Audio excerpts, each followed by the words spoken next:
نحمده ونصلي ونسلم على رسوله الكريم أما بعد فأعوذ بالله من الشيطان الرجيم بسم الله الرحمن الرحيم يا أيها الذين آمنوا إن تنصروا الله ينصركم ويثبت أقدامكم صدق الله العلي العظيم إن الله وملائكته يصلون على النبي يا أيها الذين آمنوا صلوا عليه وسلموا تسليما اللهم صل على سيدنا محمد وعلى آل سيدنا ومولانا محمد وبارك وسلم عليه. معزز علماء اکرام، مفتیان اعظام اشرف جیلانی صاحب، حاضرین مسجد، جہاں تک میری آواز پہنچ رہی ہے، بڑی خوشی کا مقام ہے کہ حضرت نے مجھ جیسے ناچیز کو بلا کر میری حوصلہ افزائی کی. میں یہاں سے اپنی بات کو شروع کرتا ہوں کہ جب تک بکا نہ تھا تو کوئی پوچھتا نہ تھا. جب تک بکا نہ تھا تو کوئی پوچھتا نہ تھا.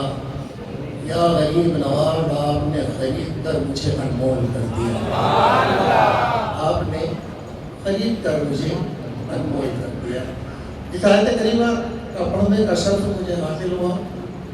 اس کا ترجمہ اس طرح ہے: اے ایمان والوں، تم اللہ کے دین کا کام کرو. اے ایمان والوں، تم اللہ کے دین کا کام کرو.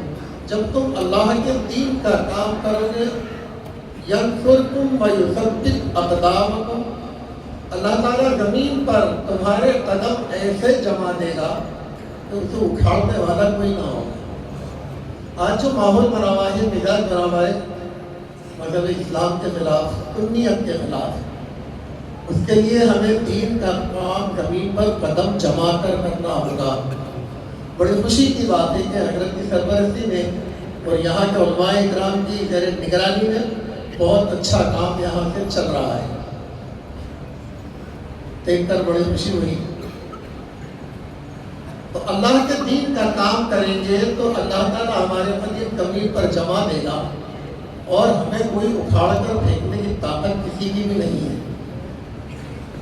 اللہ کو راضی کرنا ہے تو پہلے حضرت فرماتے ہیں خدا کی رضا چاہتا ہے دو عالم، خدا کی رضا چاہتا ہے دو عالم، اور خدا چاہتا ہے رضا محمد صلی اللہ تعالی علیہ وسلم.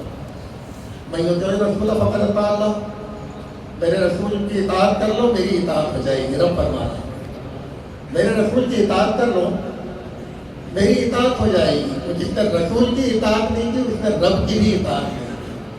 جو رسول کا نافرمان اور رب کا نافرمان، اور جس کے دل میں نبی کی محبت نہیں، اس کے دل میں اللہ کی بھی عظمت و قدر بالکل نہیں ہوگی. لاکھ وہ کہے کہ لا الہ الا اللہ کرتا رہے کرتا رہے کرتا رہے، لیکن جب تک دل سے قبول نہ کرے محمد رسول اللہ صلی اللہ علیہ وسلم، وہ کامیابی کی منزل نہیں چھو سکتا.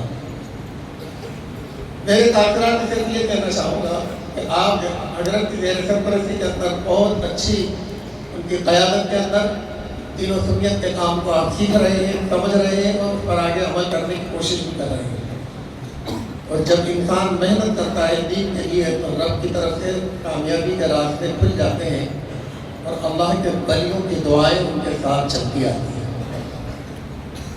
یہ بڑا نظر کرم ہے. کچھ دیر پہلے آپ نے اور میں نے سنا کہ حضرت کی جو بیماری کی رپورٹ آئی کہ 4% ہے، 40% ہونا چاہیے، چل کے کر رہے ہیں. واقعی روحانی فیض کا معاملہ ہے. میرا خود بائی پاس ہو چکا ہے، تو بائی پاس کے بعد میں 2 سال میں بائی پاس کے بعد میں 2 محراب کی اور سنائی ہے. یہ دوسری تھی بائی پاس کا بعد. اللہ بڑا واقع ہے کہ نمل اعمال بالنیات، عمل کا دار و مدار نیت پر ہے. خلوص تھا، دل سے تڑپ تھی، اللہ نے حبیب کے سمجھے میں کامیابی دی، پڑھنے کا موقع دیا، سنانے کا موقع دیا، سننے والوں نے سنا، ناچیز کو پڑھنے کا موقع ملا، پڑھنے والوں نے پڑھا. اللہ ہم تمام حفاظ اکرام کے پڑھنے کو اور تمام سننے والے نمازوں کو قبول و مقبول فرمائے اور ساری صحابتوں میں دارے کی صحابتوں سے ہم سب کو مالا مال فرمائے. بس یہی کہوں گا کہ ایک عظیم شخصیت آپ کے پاس موجود ہے، اس کے کچھ فائدہ حاصل کر لیجیے جتنا ہو سکے. کیونکہ چراغ بڑی مشکل سے ملتا ہے جس کی روشنی کا فائدہ اٹھایا جاتا ہے. لیکن ہم نے دیکھا ہے، بزرگوں سے سنا ہے، ہمارا تھوڑا سا تجربہ ہے اس حقیقت کا کہ چراغ کے تلے اندھیرا رہتا ہے. اگر اللہ کا شکر ہے حقیقت نالے میں پا کے کرتے ہوئے یہاں چراغ کے پیچھے روشنی نظر آئی، یہاں چراغ کے نیچے بھی روشنی نظر آئی کہ چراغ کے نیچے بھی روشنی پھیل رہی ہے. یہ بہت بڑی بات ہے. اللہ تعالیٰ حضرت کی عمر میں برکتیں عطا فرمائے، ان کا سایہ آپ پر، ہم پر، سب پر قائم دائم فرمائے. دین و سنت کا کام تمام علماء کرام سے ہمارے ملک بھارت کے اور جہاں بھی سنیت کا کام چل رہا ہے تمام علماء کرام کی عمر دراز فرما کر ان دل سے دین اور سنیت کا بچنے کے اعلیٰ حضرت کا کام لے اور ہمیں آپ کو کامیابی عطا فرمائے. آمین ثم آمین. ثم علینا الا البلاغ. السلام علیکم ورحمۃ اللہ وبرکاتہ. حضرت علامہ